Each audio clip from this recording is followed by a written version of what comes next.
Yeah, let's talk about this one right now. We don't have to be super long, but I know you don't have all night. It's late. Mike is from Finland. From Finland, and I don't want him to be here all night. You're 7 hours time difference, I think. What's the time now? About 11:30? Yep, almost 11:30 right now. Exactly. I don't want you here all after midnight, and you see, I have to respect your time. So I think we spoke an hour and a half. So you basically have about 40 minutes left, 42 minutes. All right, we're good. So I want to use that 40 minutes wisely, and we're going to talk about Liverpool 2, Burnley 0. Diogo Jota in the 18th minute. Brilliant header set up by the Greek man Kostas Tsimikas. And Sadio Mane, brilliant goal set up by Trent Alexander-Arnold in the 69th minute. The Reds win once again. Perfect start to the season. 2 clean sheets in 2 matches. The Reds on fire. Talk to me, Red man. We on fire. And the league better worry, and you better worry as a Man City fan. We're actually coming. But bring it on. We better bring it on. October 3rd? Was it October 3rd? October 3rd. You wait. You better remember mark the date. If you have any calendars on the wall or put it in your phone, mark the date. It's on. I got my head right here, man. It's already in the head, Man City. You sure it's in your head because you can't seem to. You're fumbling on that date, bro. You're fumbling on the date. I just needed reassurance about the date. But anyway, the game. Talk to me. The first 15 minutes, I gotta say, we were looking a little bit shaky, especially Trent. He was looking a little bit shaky. Dwight McNeil was giving him a lot of trouble. And that was pretty much it for Burnley. And then after that was all Liverpool. Virgil van Dijk with his long passes, and then Harvey Elliott coming in. I'm so glad Harvey Elliott is now playing.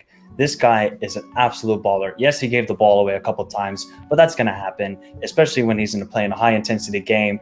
I think maybe his first start for Liverpool in the Premier League. I'm not too sure. I'm pretty sure it is, though, but he was looking good. Then Salah, Mane looking fresh, Jota getting another heading goal. I mean, this guy, Jota, to be honest, Dom, when he signed for Liverpool last season, I was like, no, I don't want this guy. We paid 30 million for him. And I'm like, why do we need him? But man, he's proven me wrong so much. And I'm glad I am wrong about Diogo Jota because he is a fantastic talent.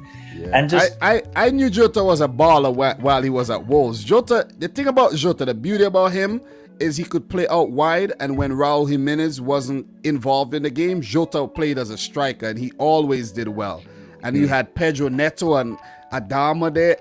That's when Wolves were forced, man. Wolves are playing games. We're going to get to that game. But yeah, talk to me. But yeah, I mean, midfield just needs a little bit of work, but it was great to see Jordan Henderson. I thought Jordan Henderson was man of the match. He was excellent in the midfield with him and Naby Keita, and then Harvey Elliott picking up the ball on the right side. It's going to be interesting to see, will Harvey Elliott get a lot of game time, and then his combination with Mohamed Salah down the right wing. We might see that a lot for Liverpool.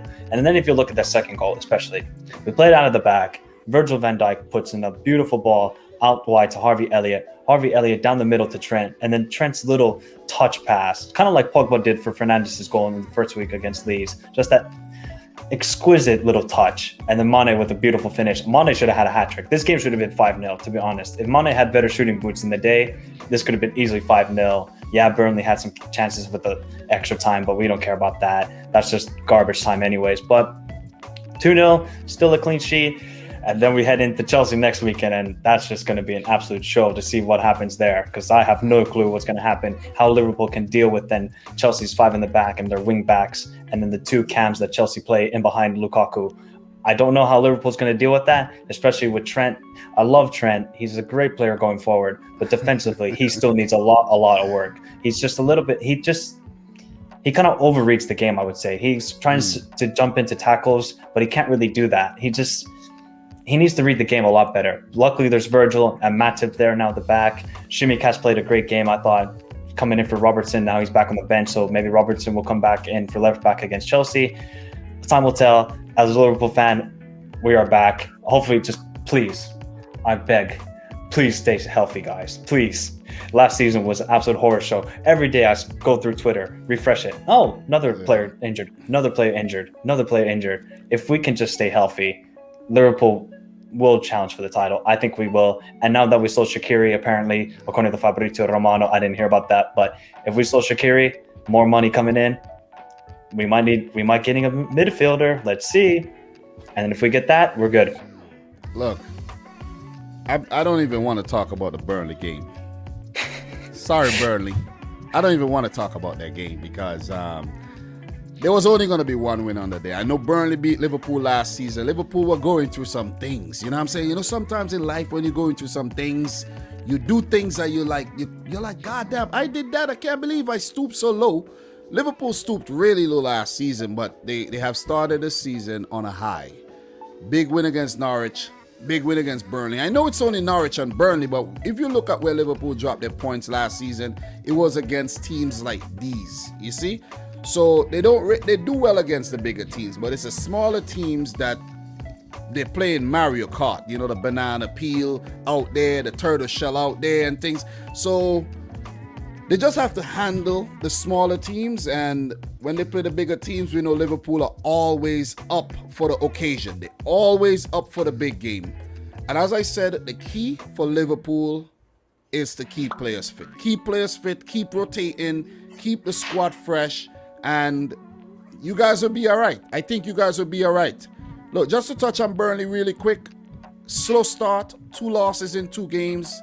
Transfer window still open, Burnley. You could still save yourself because it's not going to get easier. You see, other teams around you are improving. Teams are figuring out how to play against Burnley, even at Turf Moor. So you have to keep freshening up the team. Bring in new players from different walks of life, not just players from the UK. You got to freshen things up. I know there's a Dutchman here and there and a player from Austria, but basically they live in the UK for a long time. Just change things up a little bit, Burnley. Get a few Americans in your team. You have American investors now. Get a few of these young Americans in your team. Give them some exposure. Else, you're gonna be in the championship before you know it. But most people are gonna say Sean Dyche knows how to get results. He's gonna grind, and it doesn't matter if they play 17th, even though they played 17th last season. They were about over 10 points ahead of the guys who went down. So that's all I want to talk about in terms of Burnley. I made a 24-minute video talking about Liverpool. You guys could go check that out. You'll hear more insight. But I think it was a good performance. I'm not going to nitpick too much. I think Trent played well. In my opinion, I think he played well. He's playing with more, more fights, like in terms of his defensive side of his game. And, attacking-wise, he's always on point. Harvey Elliott looked very, very good. Very good prospect for Liverpool. I want Klopp to give him more opportunities. Tsimikas has been proving me wrong with back-to-back assists, and I think Klopp should actually start him against Chelsea. And push come to shove, maybe bring Robertson off the bench, because the game against Chelsea is going to be high intensity. And to throw Robertson right back, you never know what's going to happen. You have Rudiger and you have Kante and these guys jumping in. Kovacic, these guys tackle hard. So I don't think you should rush Robertson back. But forget about the Burnley game. I want to talk about Chelsea. Chelsea